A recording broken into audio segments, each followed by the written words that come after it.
All right, folks, I'll make a start for the May meeting of the Governance Strategic Planning and pass over to John for the notice and summons and roll call. Thank you, Chair, and good afternoon, members. To all members of the Governance and Strategic Planning Committee, you're hereby summoned to attend the monthly meeting of the committee to be held here in the Council Chamber in the Guildhall, Tuesday the 7th of May at 4 o'clock. Alderman Cook. Here. Alderman Hussey. Alderman Wilkinson. Apologies. Councillor Boggs. John. Councillor Donnelly. Councillor Sandra Duffy. Councillor Farrell. Here. Councillor Harkin. Here. Councillor Heaney. Shaw. Councillor Jackson. Shaw. Councillor McGinley. Shaw. Councillor Mooney. Councillor Farrell. Shaw. And Councillor Tierney. Thank you, members. Thank you, John. So that brings us on to the broadcasting statement.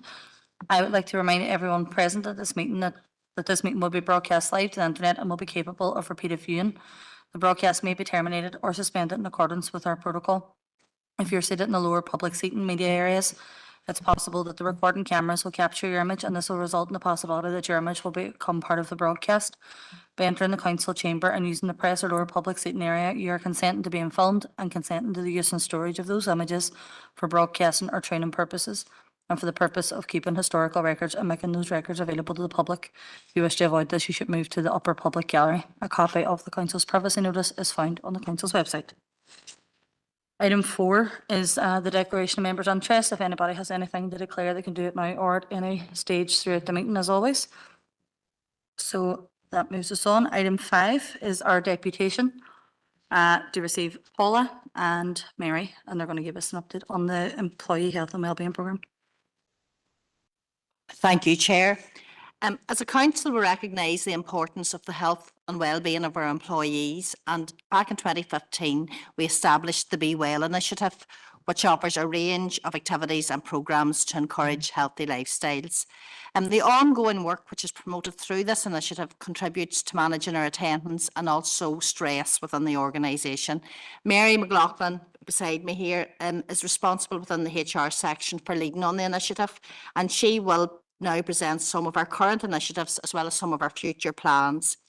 She'll also outline some employee development initiatives which we're currently progressing, all of which we believe contribute to promoting the health and wellbeing of our employees.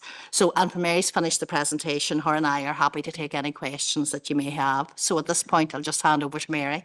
Thank you.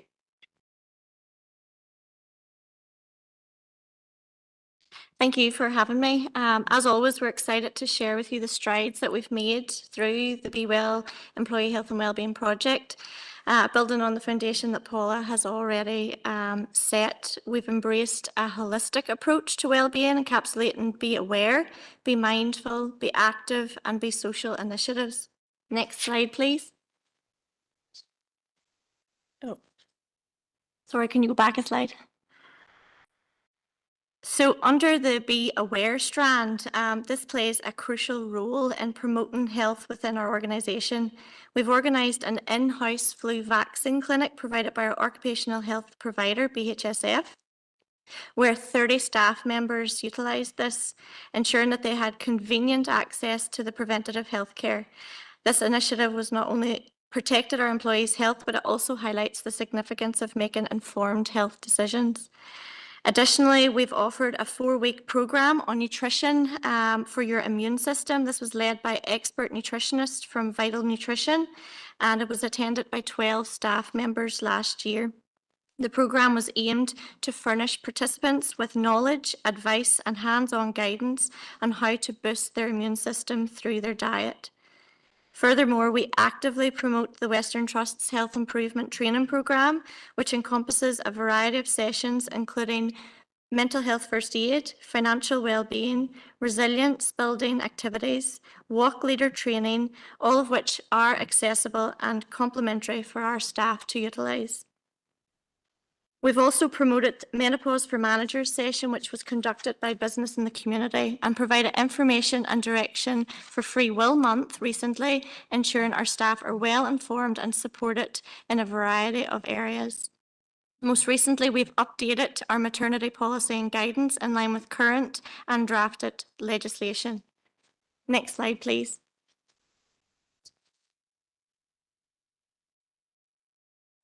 So our Stay Well Hub is a pioneering initiative by the local government, Northern Ireland local government.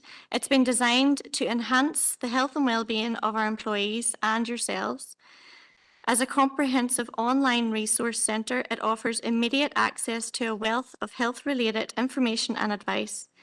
The hub also directs users to relevant community services and provides a range of resources for further exploration. This streamlined resource ensures that you and our employees can easily navigate through the complexities of health information and services, hereby cultivating a culture of health awareness and self-care within our workforce. We've pushed promotion on topics such as women's health, physical health, and financial health. Next slide, please. So under our Be Mindful strand, we've successfully incorporated lunchtime Pilates sessions, which both bolsters mental and physical health of our staff and provides a tranquil break from the demanding work schedules. These sessions reached full capacity, both in Derry and Strabane, and according to a post programme survey conducted 3 months after the programme, participants have continued to experience benefits for both their mental and physical well-being. Responding to specific departmental requests, we have facilitated personal resilience training tailored for staff in our leisure centres. Our senior leadership team have undertaken emotional intelligence training provided by Heads Together, which is particularly pertinent following the challenges posed by COVID-19, financial uncertainties, and other significant issues that we've all come through.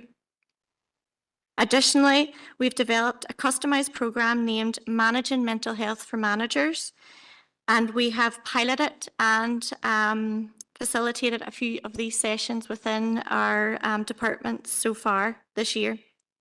This initiative aims to furnish managers with the necessary knowledge, skills, and confidence to offer effective support to their staff and teams. Recently, throughout April, it was Stress Awareness Month, and we initiated a 30-day Stress Less Challenge. This challenge was taken up by about 12 staff members. They were provided with information, practical tips, suggestions, and signposting scientifically proven to support a stress-less lifestyle. We tracked this challenge through surveys, and the outcome has indicated that participants have gained a heightened sense of mindfulness and a more comprehensive understanding that stress management is a continuous endeavour, and they now feel better equipped to handle stress on their own. To encourage a positive outlook, we regularly push motivational mindset messages grounded in the principles of positive psychology. These messages encompass strategies such as the elephant approach, self-administered cognitive behavioural therapy, CBT, time prioritization, and goal setting. The substance of these initiatives and the advantages they offer have been and remain to be pivotal in a supportive, health-aware workplace atmosphere. Next slide, please. In November of last year, we engaged with our new employee assistance programme provider, Spectrum.life, which was previously provided by Westfield Health. Spectrum.life is a leading provider of health and wellness services, offering a comprehensive suite of tools and training designed to support the mental health and overall well-being of employees. The platform provides a range of services, including employee assistance program, online mental health support, workplace wellbeing strategies, and both digital and on-site wellbeing services. Accessing the EAP Employee Assistance Programme is straightforward. Employees can receive support through a variety of channels, as you can see from the PowerPoint presentation, and this includes a 24/7 helpline, live online chat, email, WhatsApp, and SMS, all delivered by qualified mental health professionals. The EAP offers up to 8 sessions of counselling and provides in-the-moment support as well as access to clinically proven, approved content to help maintain a positive mental health. In addition to the EAP, we also have access to the online portal. This can be accessed via your any devices or computer and contains a wealth of resources. It includes hours of wellbeing content created by industry experts, ranging from fitness videos to nutrition plans and recipes. The portal also provides mental health coaching, therapy sessions by counsellors. Additionally, employees and yourselves have access to hundreds of digital tools, personalised paths, exercises, and tips for mental fitness. Next slide, please.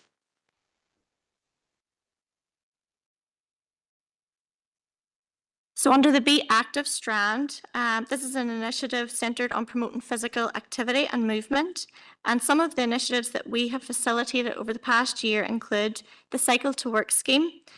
This has been notably successful, with 8 staff members taking advantage of the financial support offered to purchase bikes on a loan basis. This initiative not only facilitates a healthier commute, but also contributes to environmental sustainability by reducing reliance on motor vehicles. Staff across various locations within council have the opportunity to use electric bikes and pull bikes, which are available after completing a mandatory induction. And these bikes can be borrowed for up to 2-week period or personal use as and when on shift during business hours. In collaboration with Spectrum.life as well, we've extended our health and wellness support to include access to a digital gym. This virtual platform offers yourselves and staff a diverse range of training sessions that they can participate in at their own convenience. The flexibility of the digital gym means that employees can integrate physical exercise into their daily routine without the constraints of a fixed schedule or location. However, we also actively promote the use of our own leisure centres by offering a staff discounted membership scheme. This initiative not only supports the physical health of our employees, but also serves as an investment in the local community facilities. In addition to those more formal projects, we also foster a culture of movement. We consistently encourage staff to incorporate walking into their work day. Regular communications remind employees to walk to meetings and take advantage of their lunch breaks to engage in physical activity. This simple yet effective practice has the potential to improve cardiovascular health, reduce stress levels, and enhance overall well-being. Next slide, please. In addition to our new EAP service, we also engaged with a new healthcare cash plan provider, that being UK Healthcare. UK Healthcare offer a comprehensive healthcare cash plan scheme. This initiative is designed to support yourselves and employees by covering everyday healthcare expenses, including optical and dental treatments. Upon completion of any eligible treatment, employees can reclaim the full cost up to the maximum limit of that level. The healthcare cash plan is entirely funded by ourselves at the initial level for you and staff members. However, you have the flexibility to enhance your coverage to a higher level and may also include partner in the scheme for an additional fee, which will be collected directly from yourselves. UK Healthcare is committed to ensuring financial concerns do not impede on your access to healthcare. Policyholders can rest assured that they are safeguarded against various healthcare costs. The policy is available to individuals without a pre-medical and also coverage for up to 4 dependent children until their 24th birthday, provided they are in full-time childcare. Otherwise, it will cease on their 18th birthday. The UK healthcare policy encompasses a broad range of healthcare services, and claims can be made immediately from the start date of the policy without the need for a pre-medical. It's important to note that all claims must be submitted within a 6-month period, which is in excess to our previous provider. All benefit payments are provided in respect of a 12-month period, and each individual benefit period begins on the date of the first treatment, goods purchased or services that you have received. Each claim for a different treatment starts a new commencement period for that particular benefit. I know some of you have attended the session that I had, the information session, and also the online information sessions. Just for your information, there is another online information session taking place tomorrow at 1 p.m. If anybody wants to access that, I'm more than happy to send across the details. This session is open to all staff and members, and attendance is highly encouraged to fully comprehend the benefits and the features of this particular plan. We would encourage you to review the detailed corporate terms and conditions prior to engaging with any of the healthcare before you do a claim.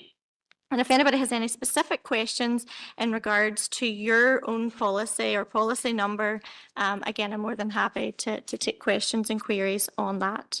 Next slide, please.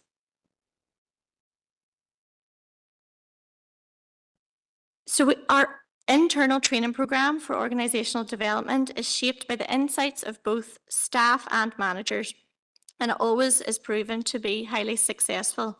This year's programme between January and March offered a wide range of courses aimed at improving the abilities and well-being of all employees. The main courses addressed vital areas such as coaching in the workplace, understanding the attendance policy, resolving team conflicts, and handling challenging conversations. The programme also aimed to boost staff involvement, provide new managers with necessary tools, addressing performance, and enhance skills in influence, negotiation, and the management of remote or hybrid work teams. Recruitment and selection training was offered, ensuring we continue to adhere to best practice and legislation. Other development topics included health and wellbeing in the workplace, resilience, personal care, excelling in customer service, maintaining dignity at work, improving interview techniques, and increasing personal productivity, as well as dealing with difficult individuals.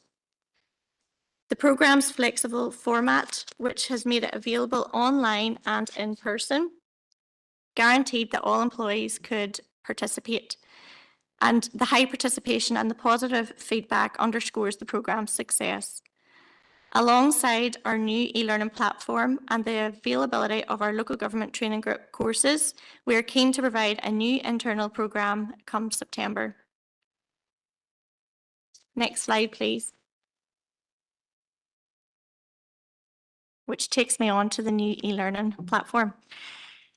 So our latest resource, the Skillgate e-learning system, is a tailored e-learning portal for local government use. It promotes a cooperative learning environment, ensuring that our training materials are always current and customised to our dynamic needs.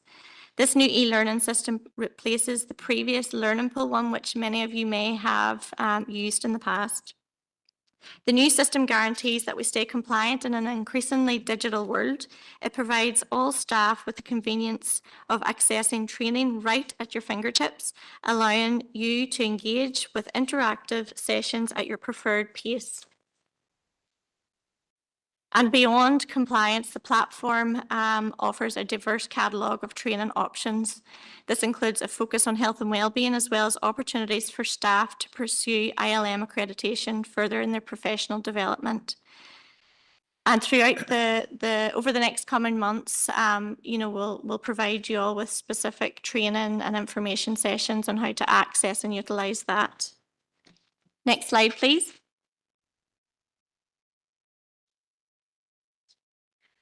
So as part of our ongoing commitment to effectively internal communicate, we continue to promote our Be Connected app. This app serves as a vital tool for our internal communications, especially designed for those who do not have regular access to their emails. Through the app, we can notify staff of important notices, Be Well information, current vacancies, access to policy and procedures, all through a simple click of a button on a smartphone or device. From launching, there have been 69.4 thousand content views, And the current vacancies are the most popular page for people to view, closely followed by our Be Well content. How to get that one in there. It's really an exciting and invaluable resource available to us, with a lot of scope to make communication widely accessible and available in real time. Next slide, please. So this leads me on to our current priorities. So over the next year, we're committed to improving our wellbeing initiatives. Our aim is not only to inform, but also to empower our staff by providing them with the resources and confidence that they need to make their health a priority, which will benefit them in both their personal lives and their professional careers. As always, we'll launch our annual Be Well survey to gather the insights on staff wellbeing. We will continue to develop and promote health and wellbeing initiatives, such as our up-and-coming Men's Health Week in June, Managing Mental Health for Managers, and Sustrans Active Travel Challenge. Last year, we came 4th in Northern Ireland and 1st in the Northwest. In addition, we will continue to support managers and teams with their bespoke needs. We'll continue to highlight and promote benefits available to all our staff and yourselves. We'll also be reviewing our pilot hybrid working policy to ensure it's effective and meets our council needs. This will involve a staff survey, focus groups, and review of as much data as we can. We're very close in finalising and implementing a pilot personal development PDP process, which will involve training and information sessions provided to staff. As previously highlighted, we will develop another quarterly internal training and development programme using all available resources, and in addition to the e-learning system, we'll be rolling that out with the view to be fully using that system in September. And finally, we plan on rolling out a line management capacity building programme over the next few months. Next slide, please. So thank you very much. And Paul and I are happy to welcome questions or comments. Thank you. Mary and Paula, does anybody have any comments or questions they'd like to make at this stage? No? We're happy enough. Let's choose. Thank you very much. Thank you. Oh, Sandra, go ahead. Sorry, Emma, thank you for allowing me in. And just to comment on the really informative information that are contained within the presentation, it's evident that there is so much going on and so much support there for staff to avail of, and the different complexities. And it's good to see the menopause training and different things all being incorporated into it. So I just want to thank you for the presentation and keeping us up to date with what is happening. And I know we have all received the Be Well emails over the last number of years, 10 years, I think, if you've been in council that long. But it's good to see things are progressing and you're bringing in new technology and new ways of doing things. And it's really good in terms of the ability to hire the bikes and stuff. I myself was able to buy a bike last year off the one that's based in the transport hub. And I intend now, over coming into the spring, to get out and to use that a wee bit more and coming to work and all. So I just think that it all fits in really well, particularly with our greenway systems and everything. Just ties it all together very nicely. So thank you for the presentation and the information. Thank you, Sandra. Again, thanks to Mary and Paula for that. So we'll move forward. Item 6 is chairperson's business. I have 3 that I want to mention myself. First is to congratulate everybody, including our mayor, for the Rock the Boat initiative that broke the world record on Saturday. It was class. We were up on the town. I was at it as well, and it was just the vibe and the buzz around the town about for it was just incredible. So well done to everybody that was involved in organising that. The other thing that was buzzing over the weekend was the jazz festival. The town was rammed. And it was great to see. It was just such a positive buzz everywhere you went downtown over the weekend. So well done to all the organisers and everybody that helped to pull that off. And the third item is that I'm conscious that this is the last committee before the AGM. So I just want to thank the officers team for the support over the past year as chair, and to members for indulging me throughout the year. It's appreciated. I know it can get a wee bit difficult at times in some of these meetings, but I really do appreciate the support that's come. So that's me. Christopher, go ahead. Well, thanks, Chair. And just on that final point, on behalf of Sinn Féin, I want to thank you for your role as in chairing this committee over the last year. I think it's that you were no stranger to chairing this committee at the AGM last year. So we had every confidence that you were going to conduct business in a professional and respectful manner, and you've done us as a party proud and really in that regard, and you've fulfilled the role exactly as we expected you to do it. So congratulations and on everything that you've done and the way you conducted the business of the committee over the last year. Thanks, Chair. Thank you, Christopher. Sir Tierney. Thank you, Chair. And I suppose to agree with you on all 3 points, but particularly around the last point, to make a comment on behalf of the SDLP, just to thank you for how you've conducted these meetings. They have been some very interesting meetings throughout this last 12 months, but I felt that you always had great control over it. You've given us our fair share and always been pretty fair as these meetings have rolled out. So just to thank you for that. Thank you. Thank you, Brian. Alderman Hussey. I'm not going to rock the boat of praise. I'm simply going to say to you, Chair, that I've appreciated your impartiality throughout your time in the chair and this committee. It's been welcome, and thank you very much for that. Thank you. Thank you, Derek. Alderman Cook. Thank you. And I just want to say the same with on behalf of myself and the rest of my GEP colleagues. You're a great chair as well, so thanks very much. Councillor Harkin. Thank you, Chair. Yeah, and just to agree with you that the Jazz weekend was a massive success, and well done to everybody involved, and well done to the Mayor and everybody involved in the Rock the Boat initiative, which I'm sure has raised a lot of money for much needed money for Foyle Hospice. And I just want to mention as well that there was a very successful Workers' Rights and Social Justice Week that culminated with the May Day rally on Saturday, and I just want to commend all the trade unions and social justice campaigners and participated. And I want to thank the Town Museum workers for putting on the life-size Lego suffragette and incorporating a way for children to participate in that as well. My children went and did the Lego hunt, and it was great fun in the Town Museum. And lastly, just to add my voice to the thanks, because I think you've been a very good chair over the last year, Councillor, and well done, and you've earned the right to get a renewal on it. Thank you. I don't know about that, but thanks. Councillor Donnelly. Good Chair, and Chair, just to express my appreciation too for the manner in which you've handled and chaired the meeting throughout the last year. It was impartial, it was fair, and has been outlined by our colleagues here that you treated all members with respect and that fairness. So I'd just like to put on record my appreciation for that. Thanks. Thank you. So we'll move forward then. Item 7 is the matters arising from the open minutes of Governance and Strategic Planning Committee held on Tuesday, the 9th of April. Are there any matters arising? Councillor Farrell, go ahead.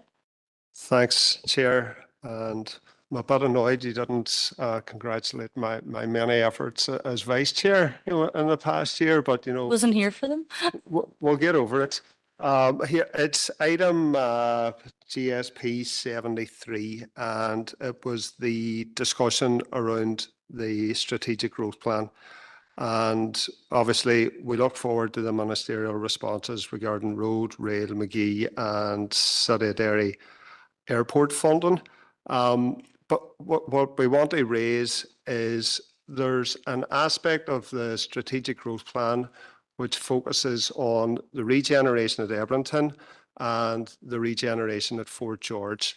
And I think everybody would agree that the transformation at Ebrington is clearly evident. We've got, 2 Grade A office blocks. We've got a new hotel. We've got many more hospitality businesses. We've got a significant planning application for residential and commercial.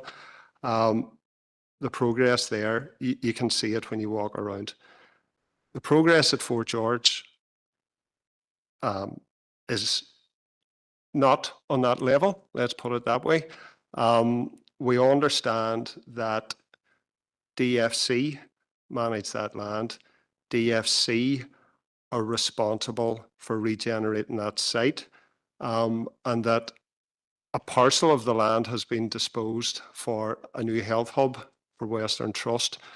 But the update that's in the strategic growth plan is that DFC continues to engage with stakeholders to unlock the full potential of the site.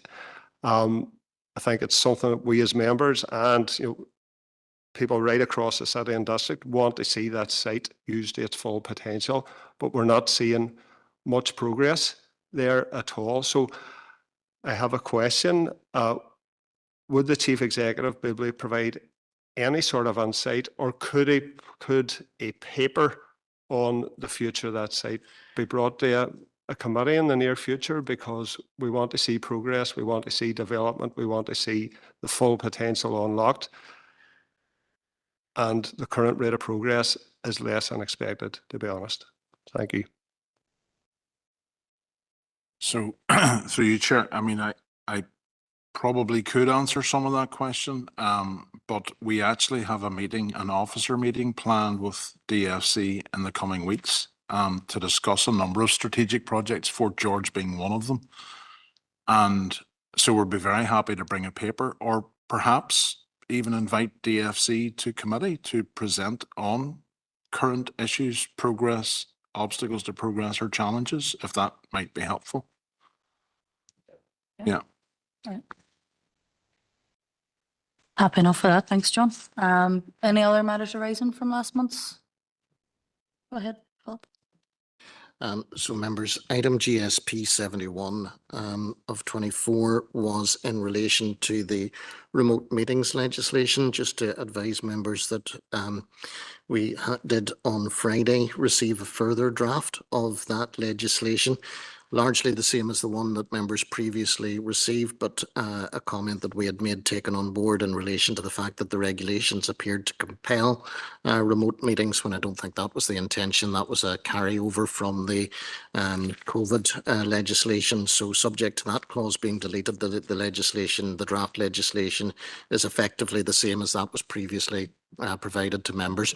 I'll get that sent out to members in the next day or two. There is a response date of the 17th of May in relation to any further comments, but as things currently stand, members, we wouldn't propose to make any further comment in relation to that, and still be hopeful that this legislation would be in place in the summer. Thank you. Thanks, Philip. Is there any other matters arising from last month? No?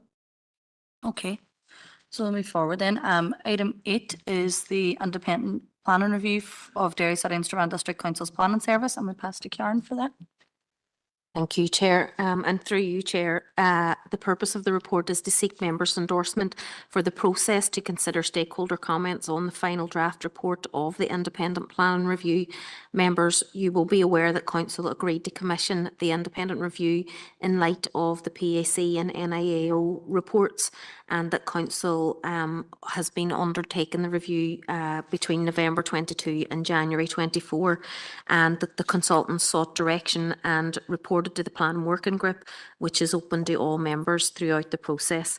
Members, you will be aware of the discussion and resolution from the Council meeting in April, which is laid out in section 2.4 of your report. And members, in terms of key issues, it's proposed that Council will issue the final draft report to all who were invited to contribute to the review and the report has also been published on the council website. It's proposed that 6 weeks is allocated for stakeholders and interested parties to provide comments on the final draft report, and it's proposed that council will receive and collate the comments from stakeholders and interested parties and provide these to the independent consultant for their review and consideration. Members, the independent consultant would then review comments received and consider any potential changes to the final draft report for recommendation to council, and that all comments received on the final draft report be collated and appended to the report with any suggested changes highlighted clearly in the report. Members, following this process, the report will be brought back to Governance and Strategic Planning Committee for members' further consideration ahead of adoption, and the time required for the consultant to consider comments will need to be determined by the volume of comments received, and that would be decided once all comments have been received. So members, the recommendation is that members are asked to endorse the approach to seeking and considering the comments of stakeholders and interested parties in relation to the final draft report of the independent plan and review. And I'm happy to take any comments or questions that members have. Thank you. Thank you, Karen. Anybody have any comments to make on that? Councillor Harkin, go ahead. Thank you, Karen, and I think that this is a positive resolution to the discussion that we had for over a month here about the independent plan and review. I think having that 6-week window where all stakeholders and other interested parties have the opportunity to give their thoughts, ideas, comments, suggestions around the review will be well received and very much welcomed. So I think that this is a good solution, and thank you to the officers for coming up with this positive resolution. And if I could just ask for a bit more, one tweak or one issue for a bit more clarity. We did agree that the stakeholders would be invited in, and I'm just trying to ascertain what way will that be done, if that's going to be done or how your officers conceiving of that. Thank you. Through you, Chair, members, obviously that was part of the resolution, and clearly we're given some consideration to that at the minute. I think perhaps during the process of engagement with stakeholders, it may be something that's suggested by the stakeholders as well, and we can consider that. So members, we can bring some potential options back to members in relation to that, and members then can decide how they want to facilitate that as we move forward. Well, Chair, I thank you for that, Karen, and I'd be happy to recommend this if that's necessary for this report. Thanks, Councillor Harkin. Councillor Jackson? Thanks, Chair, and thanks to Karen for the report. And normally, because whenever we're talking about stakeholders, there's various stakeholders in relation to this, and now it nearly makes the process redundant if we're going to ask all the stakeholders to come in and present the committee. And I know some of the feedback that we've been receiving from stakeholders is some of them were quite hesitant to take part in the process. They did so, but with a view to trying to make improvements and to make the system work better. But whenever we're talking about stakeholders, the key stakeholder, if we're going to use that term, are the people that are working the planning system on a day and daily basis. And so I suppose just reiterating that point, that as part of this engagement piece, we're sharing the report internally with our own planning team and giving our own planning team the opportunity to feed in their thoughts, views on the recommendations of the content of the report as well, just to ensure that that's taking place as well as the external stakeholders. Thanks.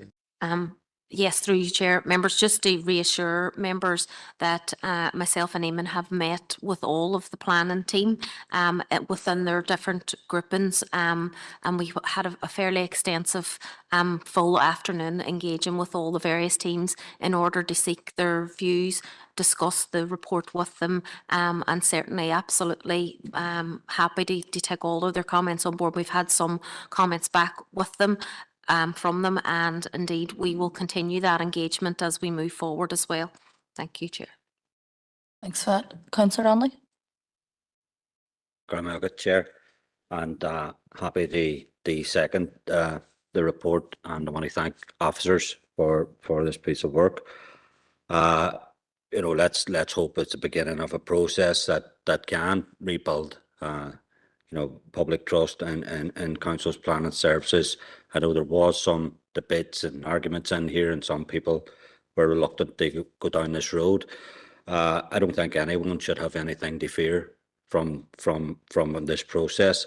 And if this process is used to build relationships in order to move forward and you know, do away with that perception or it's real or perceived, then I think it has to be a positive move. And again, I'd like to thank the officers for this recommendation.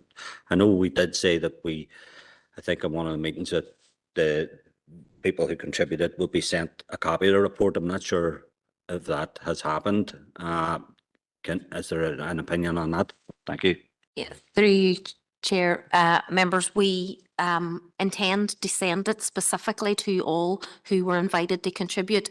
It has been available on our website, so a lot of people will have been able to access it already, you know, since the council meeting, but certainly we intend to send it to everyone who was invited. A lot of people contributed, but many more people were invited to contribute, so it will be sent to all of them. Thank you. Chair, just to come in on this for clarity, as Karen said, we will send it out to all those, physically send it out to all those invited, or send them out the link probably. But it is available at the minute as well on the website for those who wish to look at it in advance. And just to clarify, if members are keen to hear personally from stakeholders, we would have to, when we send a letter out to those who are invited to contribute, we would have to offer that opportunity to all of those who were invited to contribute. I assume that's what you mean when you ask us to do that, and then we would have to schedule that. So we would have to then give some thought as to how many would come back, how we would schedule it, and then the period of time that would be available. So I think that's what Karen means when she said we'll try and take that on board. So we'll send that out. Assuming this is endorsed, we'll send that out with that offer to the stakeholders who were invited to contribute. Thank you. Thank you, John. I don't have, Councillor Henry. Thank you, Chair, and thanks to the officers for the report. We're happy to support the recommendation, which has already been proposed and seconded. But just on John's final point there, and that was our understanding as well, in relation to how many stakeholders, you know, how many people are you going to post this report out to, and along with that offer? Granted, they may not all want to come in and present to council. I don't think that they will. From people we've been speaking to, but what's the upper end of that figure, please? Thank you. Yeah, well, we'll have to, I suppose, see how we get on with that, I suppose, in terms of sending it out. We probably, rather than a physical copy, it'll be a link to the report, clearly. It would be a lot of paper, I think, if we were sending it out. There's a lot of people who were invited to contribute. And again, you know, taking members' comments on board, we can seek their views in terms of, you know, if they want to contribute, if they want to present and engage in that particular process, we can then come back to members once the independent consultant has obviously had a chance to look at it as well. We can consider how we might facilitate that and make that available to members. We just don't know at this stage, obviously, how many. There may be quite a few, there may be not that many. We just don't know at this stage, but certainly we can further consider that once we have a bit more of an idea. Thank you, and thanks for that, Karen. So are you saying that you don't know how many people you're going to send this letter with the link and the invitation to this meeting? You don't know at this stage? And can I ask a further question in relation to the potential of them coming in? Is that going to be after the consultants have had an opportunity to consider their opinion, or before? I just coming in there. So this is just reminding you through you, Chair, this is a member-led process. So these are independent consultants who have liaise with yourselves with regard to this, facilitated by ourselves. So they hold that list of all of the stakeholders who were invited to attend. It's fairly significant. Yeah. So we would have to go back to them and try and ascertain how many are on that list. And then that's what I was saying a moment ago. If that's the route we go down, then we could only ascertain how to manage that process depending on how many came back. So if one or two come back, we could probably facilitate that during a fairly short process. If dozens come back, we would probably have to elongate the process and come back to you with a mechanism to set that up. But whichever way we do it, again, members, because the authors of this report were independent and external to council, they would have to be present or review what was said in the chamber to be able to ascertain how to take that forward.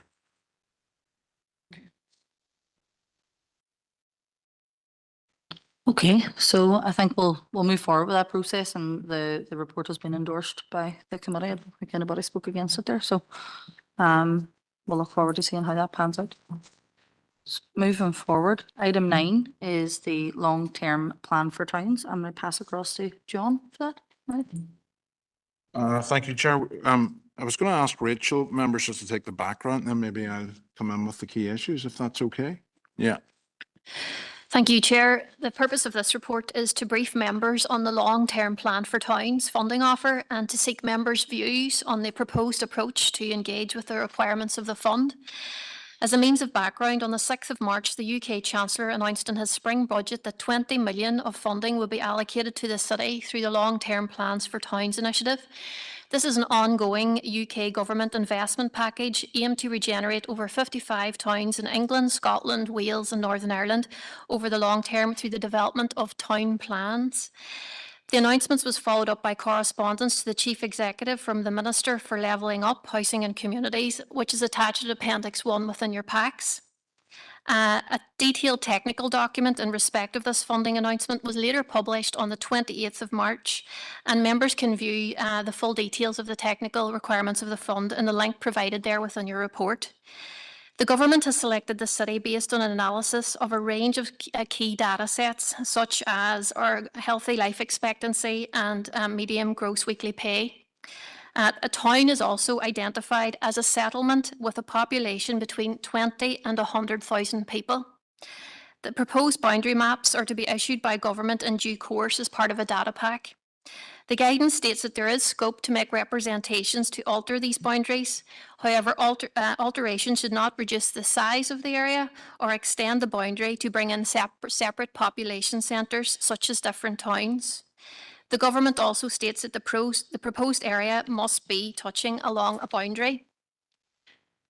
Chair, the department has set up 3 policy areas or themes which the funding can be used: safety and security, high streets and regeneration, and transport and connectivity. 75% of the funding shall be allocated to capital projects and 25% into revenue projects. There will also be some capacity building funding to facilitate community engagement. Development of the plan and partnership. A 10-year long-term plan and 3-year investment plan are due to be submitted to the government by November 24, and it's envisaged that a capital and revenue funding will be released early in the 25-26 financial year, so that's next financial year. This equates to approximately 1.6 million for capital and 423k for revenue each year up to 2032. The guidance outlines that council will be the accountable body and responsible for delivery plans, and there will be support from the High Street Towns Task Force, who are placemaking experts have support with delivery, shared learning and network with the other town boards. The towns will also be supported by a unit reporting to the Prime Minister and the Secretary of State for Levelling Up. With that, Chair, I'll hand back to the Chief Executive for key issues. Thank you, Chair, and thank you, Rachel. So members, there are a few key issues that we've been discussing with DLUC officials in order to move this forward. Obviously, there's the boundary issue. That's not really an issue for us. they have determined that this fund is for Derry, Londonderry, and they're just finalising exactly what they mean by that boundary. It'll be a fairly minimal alterations that we're allowed to make to that as we understand it. The key issue for us is setting up the governance arrangements, and in particular the board, and they wish to see this move fairly swiftly, where they wish to see the establishment of an independent chairperson for the board by June at the latest.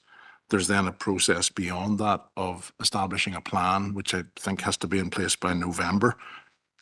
Very keen that, I mean, what we've got at the minute is some high level guidance on how the scheme operates in GB. They are advising it will be updated to take account of any tweaks that are needed for here. And in the GB guidance, they talk about the independent chairperson being a person, a businessman, someone notable person. But they do stress that that if there's existing arrangements in place, particularly in relation to community planning, that there should be a direct link with community planning, and they would prefer that we do not go down a route of establishing a whole set of completely independent structures. So with that in mind, we've been trying to review all of this and suggest to you for consideration today how we might move this forward and some key principles to take this forward. And that takes me to section 3.5. So a number of the key principles that we're suggesting for consideration today is that the chairing arrangement for the town board should align with the existing strategic partnership models in the city and district, such as the community planning partnership, i.e. the strategic growth partnership, the local growth partnerships, the city deal board, those sorts of models. And in that model, we did, and you did, discuss at length and consider at length how they would be chaired. And you did move away from the chairing of the city deal board by one person to a co-chairing arrangement of, it was actually 4 chairs if you include the mayor. But given that the mayor can't chair the town board, the suggestion is we move forward in the same principle with the town fund board as the community planning board, possibly 3 co-chairs. One from a community background, one from a business background, and one from an environment/regeneration background, which is broadly the model that currently exists with the community plan, with those 3 co-chairs nominating one of them as a chair each year and rotating that on a 3-year basis. That's a possible suggestion to try to broaden this a little bit and to align with the principles of community planning. And the other principle, of course, is that the funding should bring additionality in terms of what is trying to be achieved across the city in this instance, and in line with the 3 themes that are set out by government. So at the outset, members are asked to consider these principles. If you agree with these principles, or if you wish to suggest some amendments to it, we take it away and work up a further paper to bring back to you probably next month to try to adhere to the timeframes. And if we can, then establish the co-chairpersonship, for want of a better term, by June, then attempt to get the board up and running on an interim basis to consider the key aspects of the fund. It's very clear from conversations that we've had, council must facilitate and service this process, but council can't lead on it. Government departments can't lead on it. We must do this through some form of cooperative model. And the best example I think we have of a cooperative model is the community planning model, or a version of it. So members, those are the key issues, and the recommendations are to consider those, particularly the principles set out in 3.5, and advise us whether you consider that to be an approach that you might welcome or otherwise, and then we'll try and take it forward from here. Thank you, Chair. Thank you, John and Rachel. Councillor Duffy. Thank you, Chair, and thank you, Rachel and John, for the report. I welcome the report. I welcome any investment that we get for the city and district. I'm not going to dwell too much on that aspect of it at this point because I think that there will be opportunities down the line.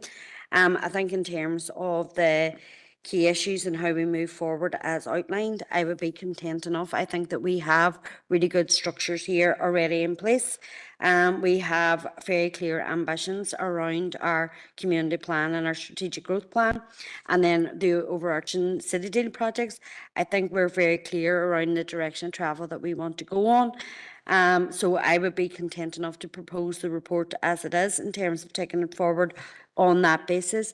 Our community plan has huge ambitions and some of them aren't funded, so maybe this money can go some of the way to address some of those gaps that we have. I know in terms of talking to people around the city centre, around the high streets and the regeneration of that, I think there's huge ambition there. So look, at this point, happy to propose the report and look forward to seeing what comes out of it and how we can make use of this money. Any money, as I say, that we bring into the city and district, always just has to be welcomed. Okay, thank you. Thank you, Sandra. Alderman Hussey. Thank you, Chair. I suppose I could describe it as running with the hare and hunting with the hound. So we've had the city deal and now for town. Difficult to understand that. However, was this particular funding applied for or was it offered? And if it was applied for, was it applied for the city? And you've already said there, John, that the boundaries are yet to be determined. We don't know those yet. It would be very interesting to know what the boundaries are, because I'm mindful of, the second settlement in the district. And I'm wondering then, can benefit, Councillor Duffy referred to the city and district, so I'm wondering how the benefit can be exported to the rest of the district.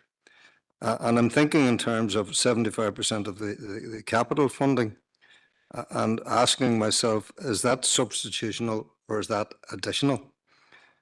If it's additional, fair enough. If it's substitutional, that means, of course, that frees up council commitment to projects within the city.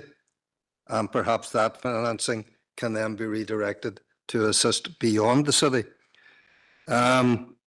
The facilitating and servicing, does that lie within the revenue funding? Or again, is that something that will have to be added on to Derry City and Strabane District Council's budgeting going forward? So I suppose, the setup of the scheme, the boundaries of the scheme, and are there consequential possibilities that will benefit the entire council area? Thank you. Thank you. And through you, Chair, can maybe answer some of those applied for or offered. Well, certainly the first officers became aware of it was the Chancellor's statement. So it was simply a statement. 2 towns in Northern Ireland to benefit from the scheme, Coleraine and the city. And I have been careful not to say city and district because the government is clear, it's the city. I know that, isn't our message normally, but they have been clear. In terms of the boundaries, my understanding is that they are simply finalising the boundary in terms of how far exactly the city goes. It's not a question of encapsulating other settlements. I think it actually specifically states it can't capture other settlements. So it's tweaks in terms of exactly how far the city extends is my understanding of it. And when we talk about additionality, certainly what we're suggesting is additionality in terms of other government funding. How council then deals with its capital funding is a matter, obviously, for members to consider. Hopefully that answers your questions, Alderman Hussey. Thank you, John. Alderman Cook. Thanks, Chair, for letting me in. Mine's just kind of similar to Alderman Hussey's, but like Sandra, we welcome any investment. In regards to the boundary packs that are to be issued as part of the data pack, obviously, you know, in case there's scope to alter the boundaries and to identify any gaps that we may have or whatever, how soon do you reckon that we would get sight of them? Would you know? And in regards to the chain arrangements, would CCI be a consideration for that? Thank you. So boundary arrangements we're discussing with the officials at the moment, and I would hope at the very latest we could bring that in with next month's report. But again, to stress, my understanding is literally we're talking about, you know, exactly delineating where the city goes. It's not, you know, fundamental change, is my understanding, Alderman Cook. And in terms of your suggestion, yes, of course. But I think what's before you today is to try to look back to the community planning model where we had community, business and environment stroke regeneration. So if you're minded to follow that path, which is the same as community planning, we'll go back and then look to see who might be willing to actually be co-chairs in those spaces. And certainly there are quite a few organisations that form part of the community planning partnership or wider partnerships that are in and around community planning stroke city deal that might be willing to do that. And we'll come back to you with some suggestions around that. But we kind of need to get that approval in principle first before we can approach organisations to say, are you interested? Thanks for that, John. Councillor Tierney. And then Thank you, Chair. Thanks to John and Rachel for the report. I, like others, welcome this money. Any money being invested anywhere across the city and district is welcome. It's unfortunate that we don't get to set the parameters where that money can be spent. But like all funding packages, they have their terms and conditions, and we unfortunately, as a council and as a delivery partner, will have to look and get and go by those parameters. That's just the way it is.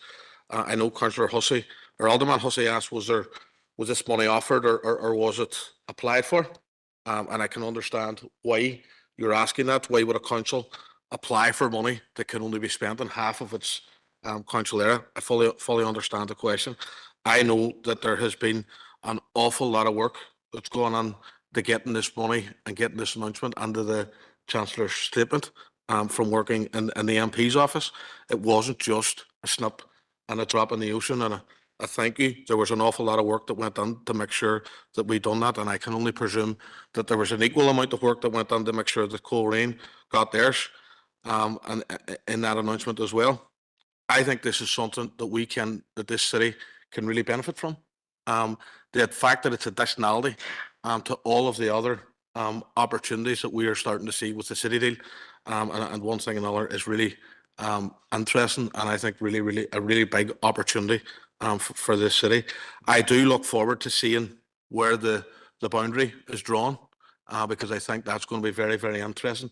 And I understand that, you know, I can see from if you like, a West Tyrone point of view, why there's frustration there. I think there's going to be frustration from a Derry point of view as well, because when this boundary line is drawn and where this money can be spent, I know that similar frustration has been felt in cities in Scotland when they try to change things around this towns fund, and it was very, very strict in terms of the British government's rules and guidelines around this. We are supportive of the co-chairing arrangement. It works in a number of other partnership boards that this council has set up, and why would you recreate the wheel, so to speak? But I'm just a little bit hesitant around the rotating of a co-chair. I don't know whether officers have checked if that's going to be accepted by the funder. And I know that some of the guidelines around this town fund are incredibly strict. And any, as I said, I know that there's, it's actually been slightly held up in Scotland to try and get things ironed out. And I just think we need to be ahead of this because we don't want to hold up the funding. The sooner it flows, the better. But we just need to be making sure that we know where we're at. And I'm just not sure around the co-chairing arrangement, whether that's going to be accepted or not by the government. So I think we need to check that out. We're happy to support it here in terms of an idea, absolutely.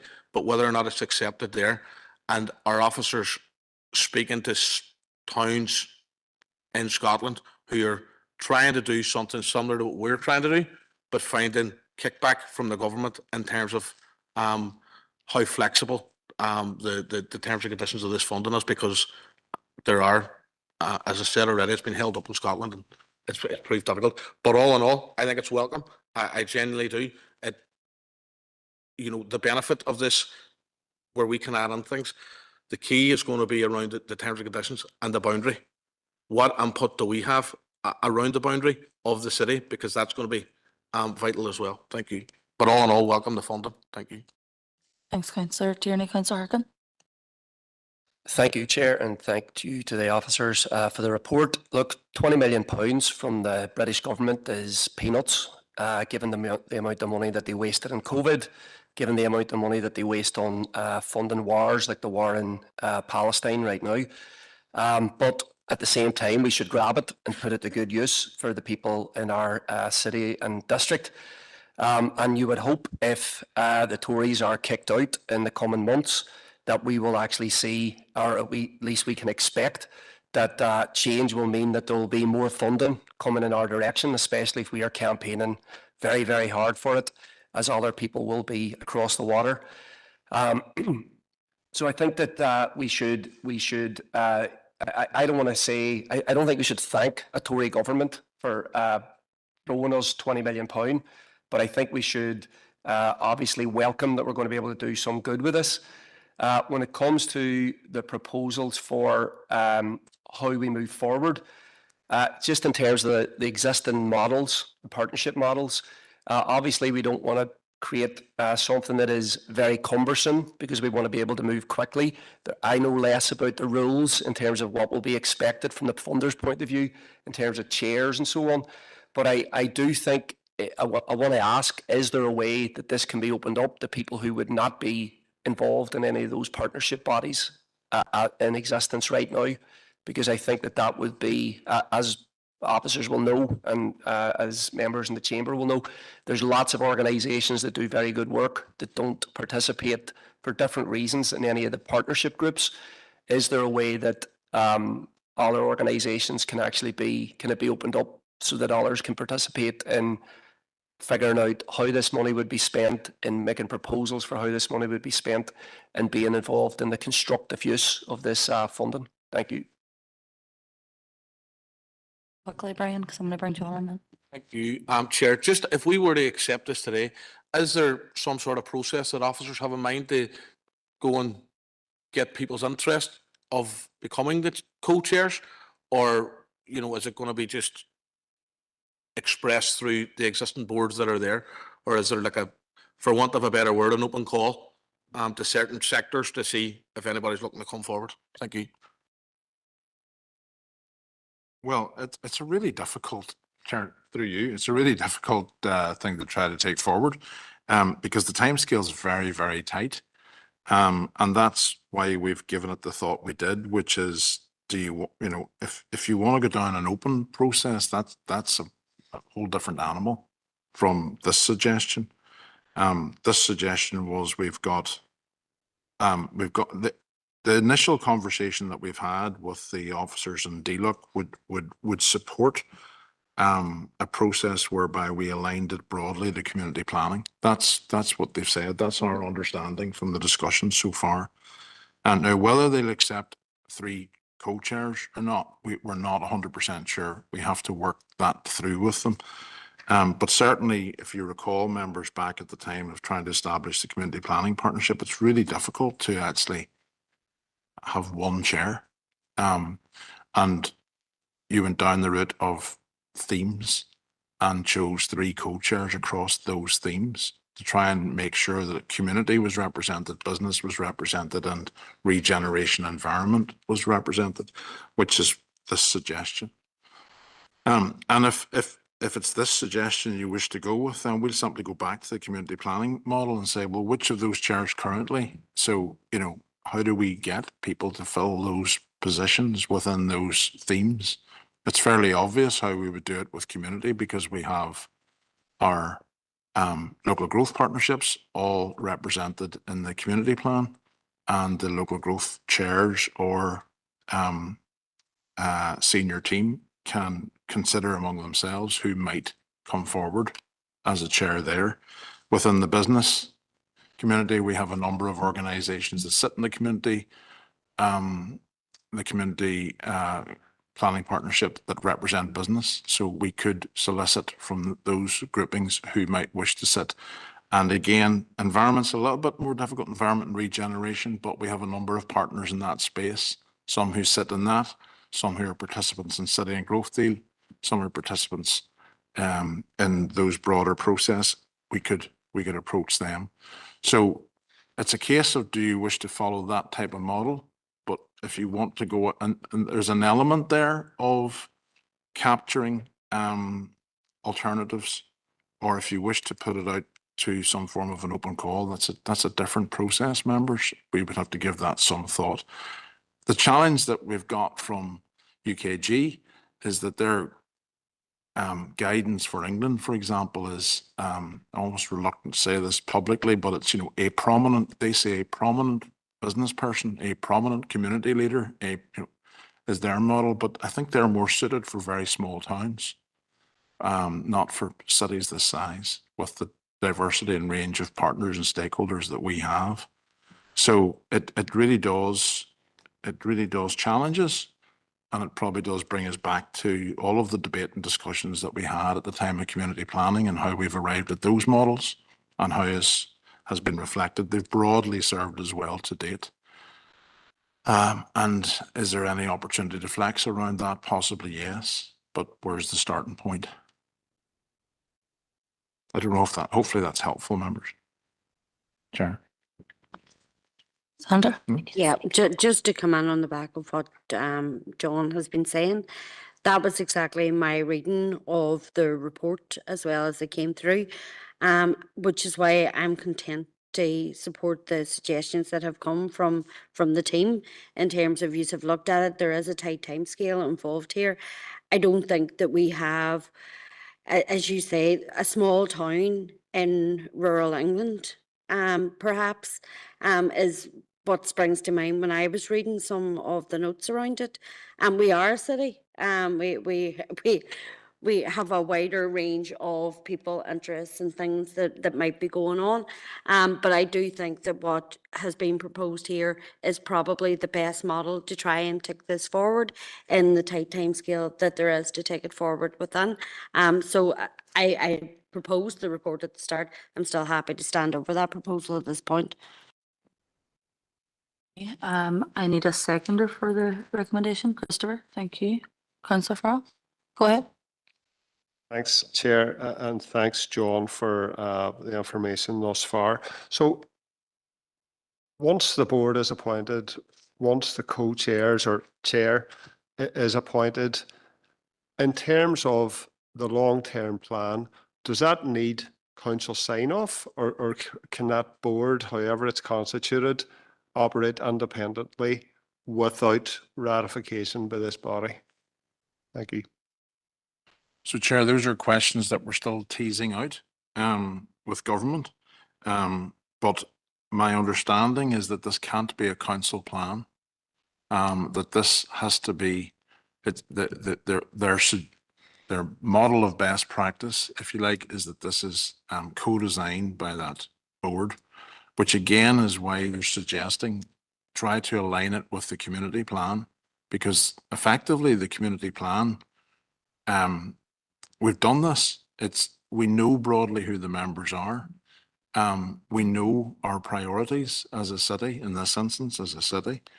And it really should align with the community plan. So what are the, various elements of the community plan that can be funded through this proposal? Now, that's not to say that every project has to be exactly as the community plan, but under these themes, they would say establish a board. They do give guidance on who needs to be on the board. There are 2 councillors, for example, have to be on the board. The chief of police, or the whatever it's called, has to be on the board. The MP has to be on the board. We'll bring all this back to you, but it's not terribly far away from our existing community planning membership again. And so if this were to be established along those lines, certainly as council, we will be attempting to facilitate all of this. The guidance we'd be providing would be the guidance that the government provides, which is it needs to be aligned with community planning. It's not a whole set of other projects and initiatives. And that's I'm sorry, I'm just looking at my colleagues who've been involved in some of the detailed conversations. There's nothing that I've missed there, is there?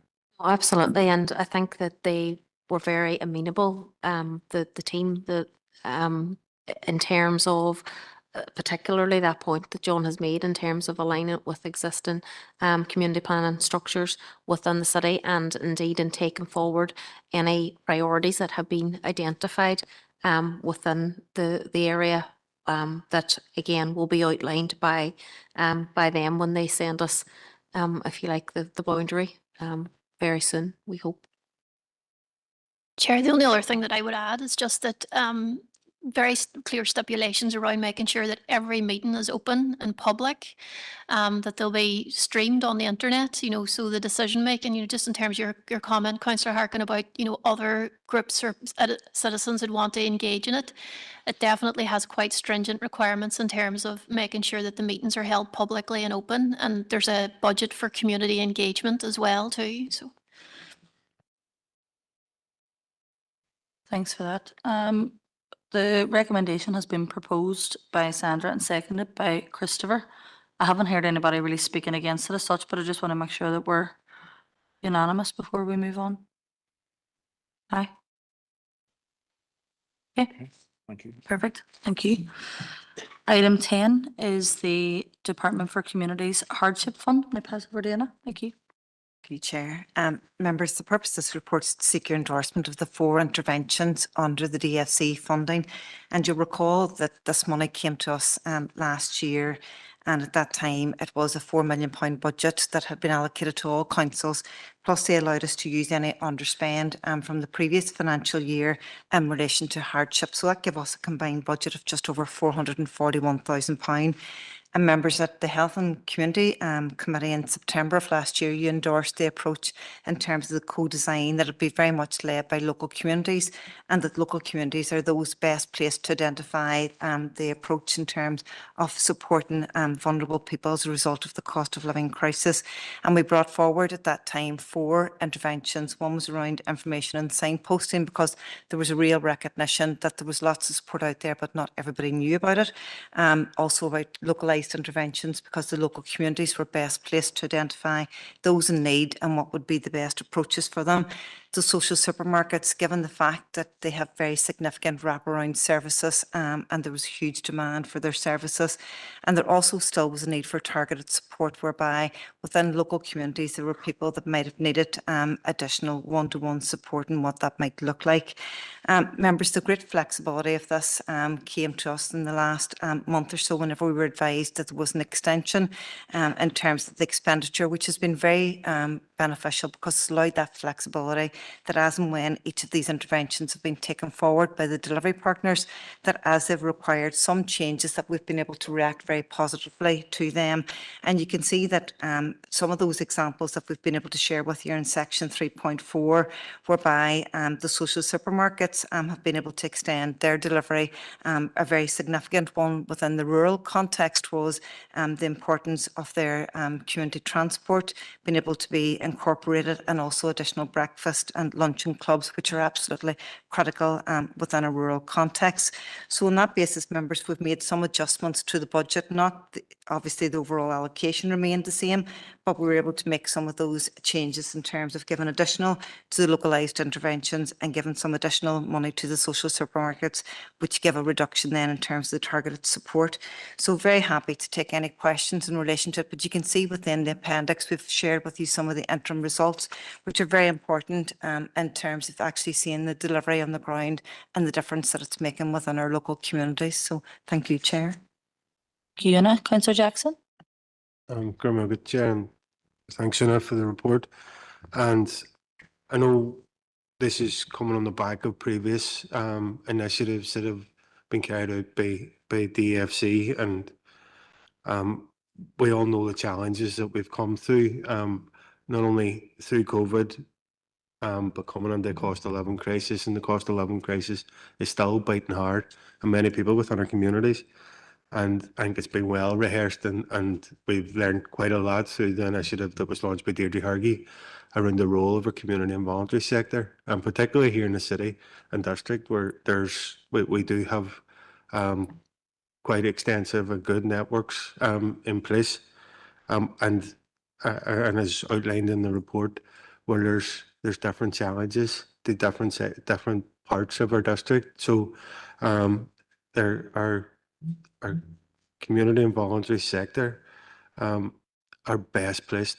They channel this funding and get it directly to where it's needed. So we fully acknowledge the role that they have and agree with the recommendations going forward.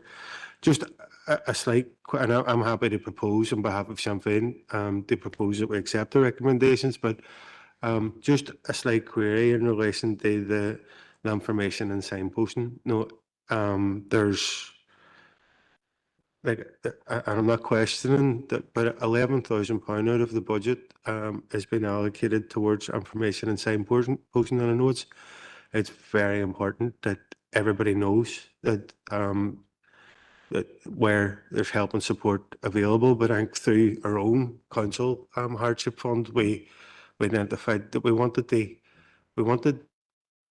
vast bulk of the monies to be going to help and support people and help and support communities, and we wanted to reduce administration costs as much as possible. And that information sharing, while it's important, as there's other ways to share information that wouldn't incur significant expenditure. And has all that been considered when allocating that budget? Just because it does seem it's quite a lot of money when you consider that how much of a difference that would make to people that are struggling with the cost of living crisis. So is there just a wee bit of a rationale how we've come to that figure, and is there a way exploring every means possible to share information with people without incurring an expenditure? Thanks, Chair. Thanks very much. And in terms of the engagement, so whilst it's called signposting and raising awareness, it's involved with a lot of engagement too. So for example, the social supermarkets were able to go out within the local communities and actually raise awareness. So it's, some of the costs have gone towards that type of activity. And some of the costs or some of the activities that we did actually cost us practically nothing. The Mayor has been incredible. She's hosted 4 online seminars with key organisations to be able to share the information, and in doing so it was like very minimal fees, such as, you know, a hosting of a platform and things like that. But Councillor Jackson, we've looked at, and some of it's been pop-up stands within local communities, which has got a QR code, which directs to the website, Council's website, which is a lot of information now around the cost of living. So it really has been kept to minimal. It's £11,000, and it was the smallest budget that we could actually work with. But and everybody in terms of the local support organisations have been very comfortable with that and have actually been able to avail of that. So it's not money that's gone directly necessarily to council. Councillor Harkin. Thank you, Chair, and thank you, Una, for the report. Look, we made our criticisms of this hardship fund from the DFC very, very clear when they rolled it out. because it's completely inadequate, and it was completely inadequate at the time given the scale of need. And it's really the case that both Stormont and Westminster, their interventions during the cost of living crisis have been disgraceful. And what we have right now is the normalisation of more entrenched levels of poverty and deprivation right across our society. So I think that every penny that we get from a Stormont department, we need to try and get it out to people who need it. And I do think that organisations on the ground who are overstretched, under-resourced, not paid properly, have been doing stellar work trying to help people. But the problem is they just haven't been able to help enough people. And unfortunately, the budget that the DFC give us, 1 year of funding, non-recurrent, with a time limit on it, made it very difficult. And I think that there was a lot of work put into figuring out the best way to spend this money and to try and get it to people. So I'm sure that there's imperfections, but I think that some of this money, or the vast majority of it, is making it to people that actually need it, which is the key thing. So I'm not sure, based on all the discussions that I know officers had with councillors and organisations on the ground, what else could be done with such a limited amount of money. So I think that that's, we have to, that has to be understood. I think that there's a bigger issue here, and I want to make a proposal, which is that, and we can either do it after we, deal with the recommendation or in the hardship fund here, or we can do it while we're discussing it. But look, Stormont's been back for 4 months now. There's an expectation that we would immediately have an anti-poverty strategy that's funded. There's a lack of clarity coming from the Minister, and it's shared right across, this concern is shared right across what I would call the sector or organisations that are campaigning to try and eradicate poverty or reduce poverty, that there is no plan, and that there's a concern as well that it won't be based on the recommendations coming from the expert advisory panel that was set up for an anti-poverty strategy. So I think we need to ask the Minister and really ask the department and ask Stormont, what's the plan? And is there going to be funding for an anti-poverty strategy? Because the consensus I feel it's been reached in amongst a lot of people who are helping people in need is that we can't just be on the coalface every day firefighting, that we actually need now a strategy that begins to deal with poverty. And that means operating benefits, it means higher wages, it means childcare for people that can't afford it. We have to start, this is what encapsulates the evidence-based proposals or recommendations of an anti-poverty strategy. And until we do that, everybody on the ground that is trying to help people is just going to be firefighting. So I think, to help the people on the ground, we actually need to get the Minister and we need to make sure that there is an anti-poverty strategy coming forward that is based on the expert advice, not something that the Minister just throws together himself, and that it's properly funded. So I think that while we deal with this recommendation today, I don't have any problems with it because I think it's been discussed so much and we've had so much input. But I think we have to start as a council lobbying the Minister for more clarity on the issue. So I've sent Paula a short proposal, which is really just about writing to the Minister to get clarification on his plans. Thanks, Chair. Thank you for that. I'll give Paula a wee chance to get that proposal on the screen. We did have a proposer for the initial recommendation. Can I get do we have a seconder for it? Councillor Boggs, we do. So is this in addition to the recommendations that have been, should be an issue? See?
Councillor Harkin, do you have a seconder for your proposal? Aye, okay. And does anybody wish to speak to the proposal? I do have you down for, you were not going to speak anyway, but if you want to speak on both, you can. Go ahead. What I was going to say initially on the actual item that Una proposed was along the lines of what Councillor Hargan said. You know, so there was 4 million allocated to councils right across the north to address deprivation, to address the cost of living crisis, and you know that need is still there, and it was a one-off payment. The question I wanted to ask Una was, have there been any discussions with the department to understand if something similar is going to be rolled out in this financial year? Because we had the budget very recently. There was no mention that I recall about any sort of cost of living support for families in distress or facing deprivation. There was very limited detail in general in terms of the budget. So we will await announcements from various ministers in that regard. So in terms of the item, the previous recommendation, has there been any discussion with DSC officials? Has there been any indication that the 4 million will be replicated this year? In terms of Councillor Harkin's proposal, we fully support it. You know, we second that. We've had this discussion on numerous occasions in this chamber. We've had, you know, the Commissioner for Children and Young People that came in February, where child poverty was discussed at length. 1 in 5 children, I believe, living in this council area are living in houses that are experiencing poverty. And that issue isn't going away. It's actually getting worse. And I think we've already written the Minister for Communities saying that we need to see an anti-poverty strategy. We need to see an anti-poverty strategy that is financed, and we need to see it now. And 26 years, that's how long people in the north have been waiting for an overarching plan to address poverty, to address deprivation. And 26 years, it's a pretty long time. So anything that can be done to improve the standard of living for people living across this city and district, we should be championing that. Stormont has a responsibility. Stormont has the budget. They just need to get on with it. So happy to support Councillor Hargan's proposal. Thank you. Councillor Jackson? Yeah, thanks, Chair. And I suppose in the first instance, agree with we agree with the proposal. Don't necessarily agree with the previous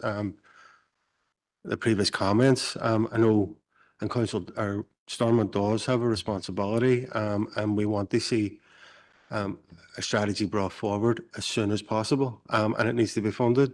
But I think it's been well rehearsed in relation to the inadequacies of budgets that are going towards Stormont departments, and we know that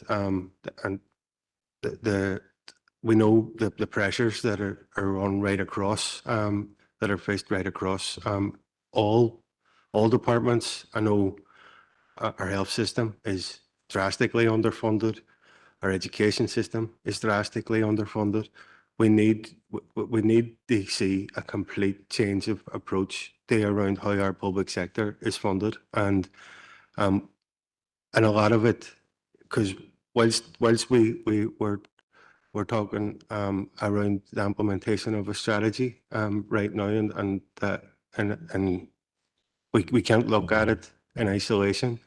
It is coming after a decade of Tory austerity, and that reality needs to be pointed out.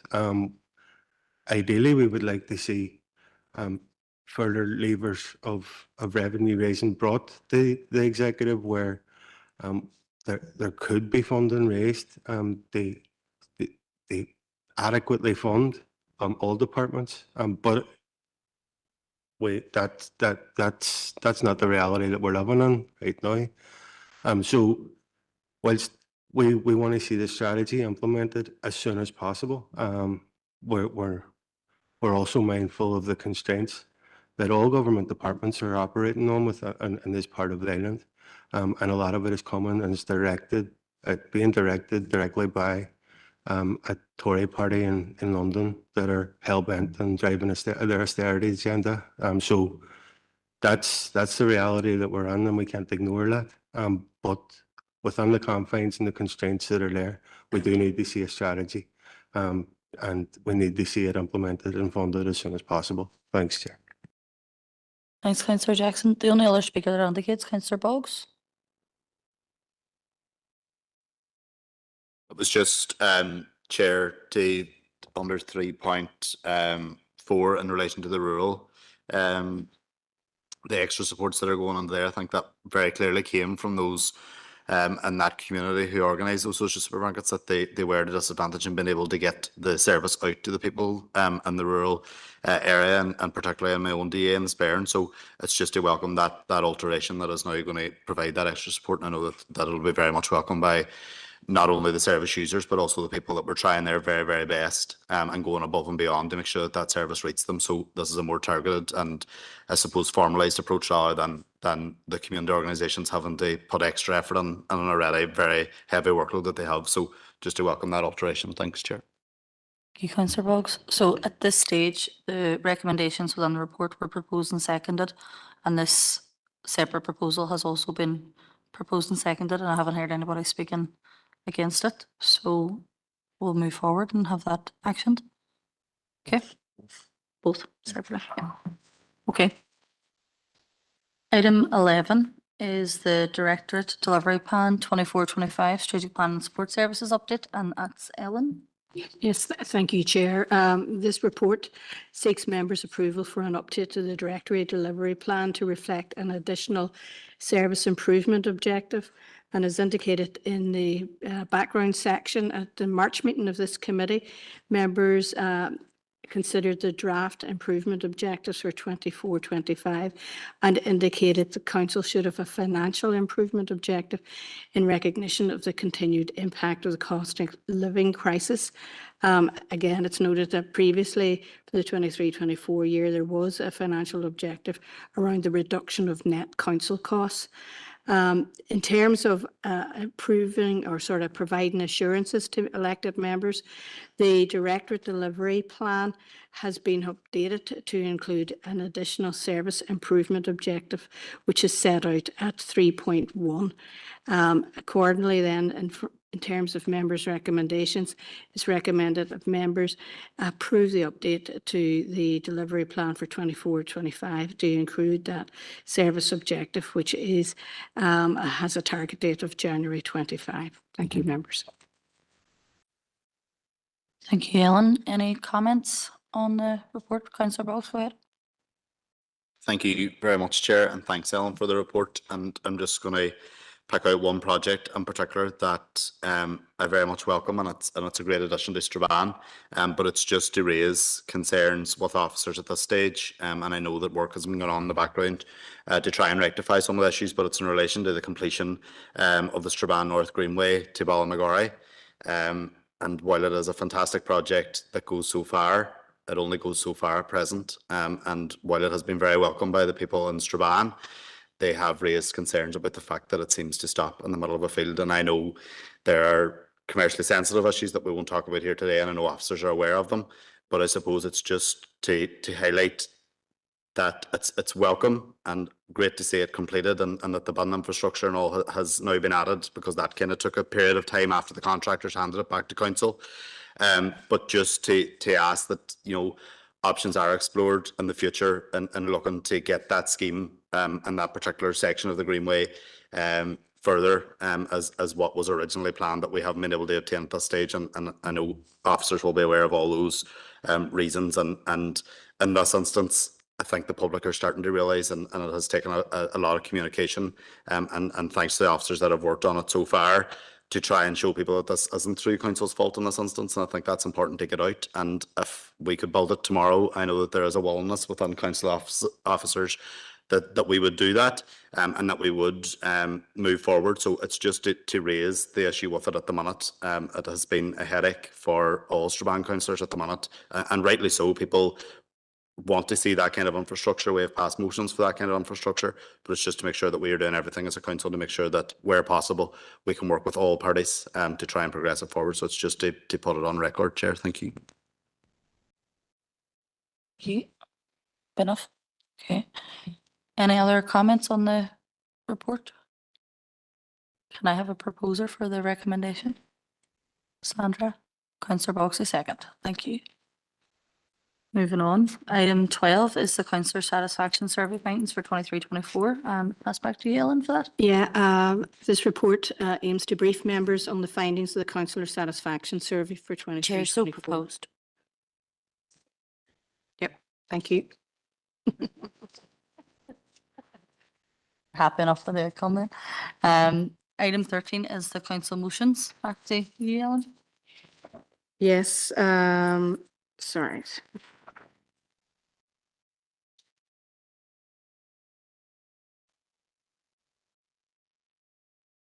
Yeah, through you, Chair, this report aims to introduce process improvements to improve and promote transparency and effectiveness in the progression of council agreed motions. As highlighted in the paper, motions are proposed and considered at each monthly council meeting and then subsequently taken forward by officers, and reports are brought forward as necessary to the relevant committee. In terms of, again, as I say, in terms of really identifying opportunities to improve the accessibility of information in relation to the progression of these motions, and obviously the delivery of desired outcomes, the following process improvements are suggested. Again, subject to call-in conditions and expediency requirements, all agreed motions related correspondence are issued as soon as possible.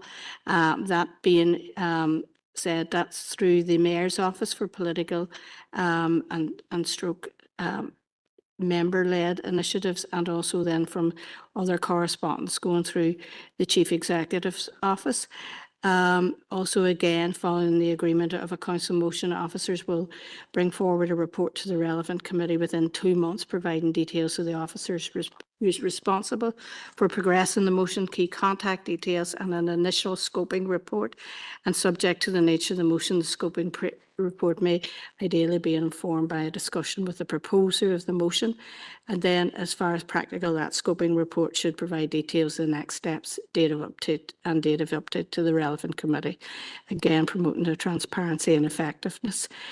These process improvements we're recommending are put in place from July 24, and again, subject to members' comments today.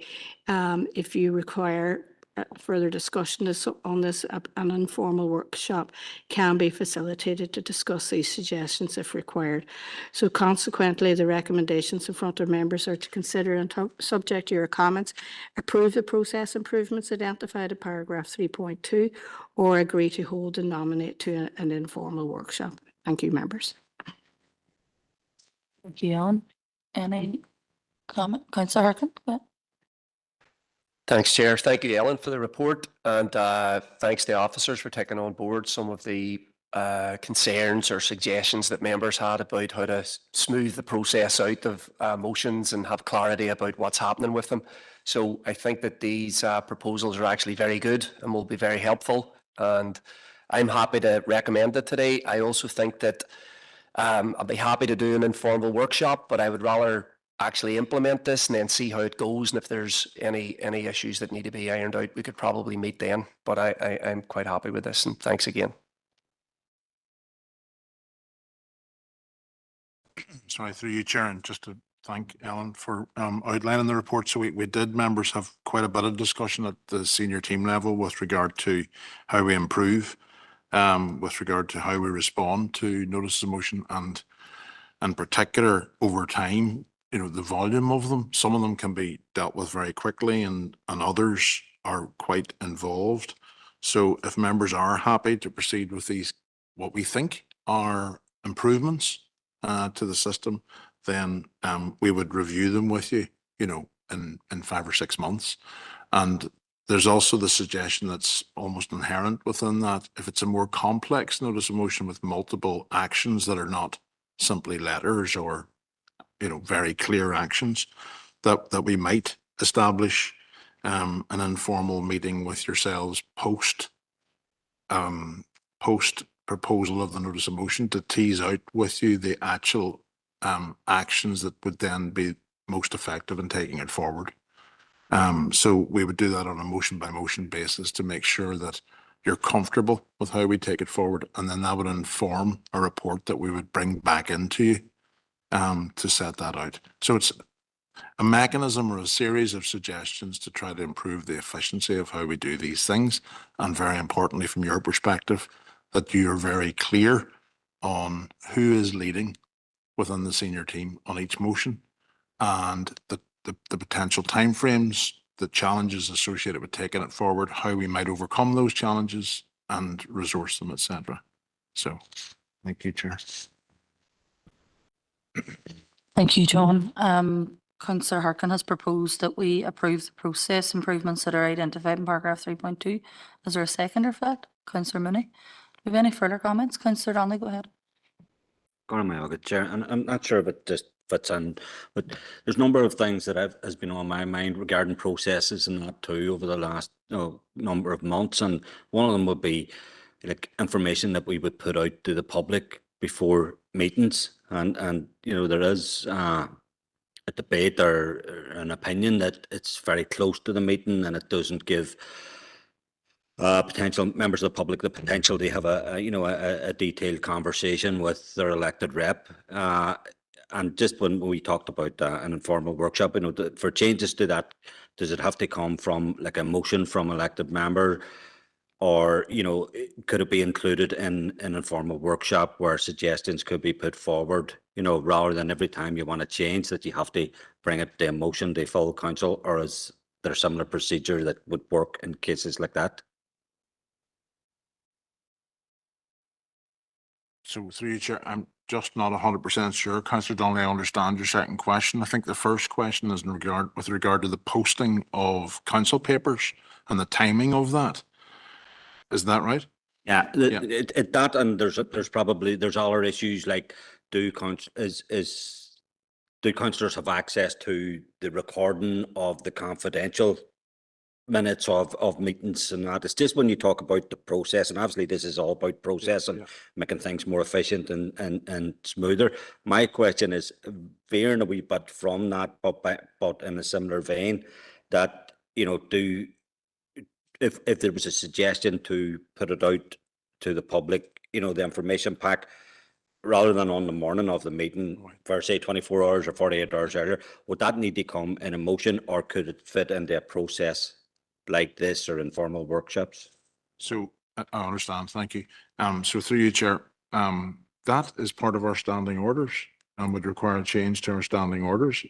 So we could bring back, if members wish, the relevant clauses within the standing orders for members to consider whether you're content with them or whether you wish to amend them in that instance. Was there a second part to your question? No. Okay. Thank you. Thanks for that, John. So the proposal of the recommendation has been proposed and seconded. Have we any further comments before we move forward?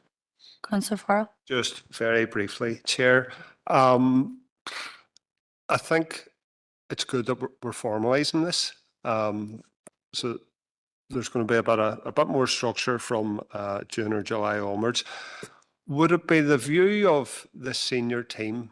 Well, it would be my view that it would be great if we could get maybe a yearly or half-yearly update in terms of a statement of progress. So I know a batter on about the strategic growth plan and we do a red, amber, green. It'd be great if we could see that, on a regular basis, just to see where every motion is instead of it just coming to individual committees. So I just think that would be useful for members so we can see at a glance what has progressed, what hasn't, what the barriers are, et cetera, et cetera. So I think that should be something we could consider in the future. But I think this is a positive step. Through you, Chair, that is indeed something we have discussed. And we had been considering at least every 6 months, but sorry, at least every year, if not every 6 months, trying to bring you an overall update report on progress. I would like to think you would be pleased when you see that, because an initial analysis would suggest there are literally hundreds of actions that you've suggested needing to be done that have been completed, with only a small number that are challenging and quite a few that are underway. So that's an initial analysis, but we're hoping to tighten up procedures to be able to bring you an annual or a biannual overall report on progress. I think that's certainly something we can do, Alan, and something we have discussed. So we'd be happy to add that to the recommendations. Thank you, John. Okay, so that's been proposed and seconded. We'll move forward. Item 14 is the Rural Needs Annual Monitoring Report. That's been on. Through you, Chair, this report presents members with details of the Council's Rural Needs Annual Monitoring Report for 23-24, and as indicated in the report, we are required under the Rural Needs Act, Northern Ireland 2016, to have due regard to rural needs, and also to monitor and report on how the due regard duty has been exercised. Consequently, the report set out in the appendix is required by DERA by the 21st of June, and the recommendation in front of members today is subject to your comments that annual monitoring report is approved and submitted to DERA by that deadline date. Thank you, members. Thank you, Ellen. Any comments on that report? Be content for the recommendation to go through? Yes, Councillor Boggs proposed it. Yeah, happy enough. Okay. Thank you. Items 15 to 19 are open for information. I'm going to take them together. Does anybody want to raise? Alderman Cook, go ahead. Thanks. Just a quick one on item 16.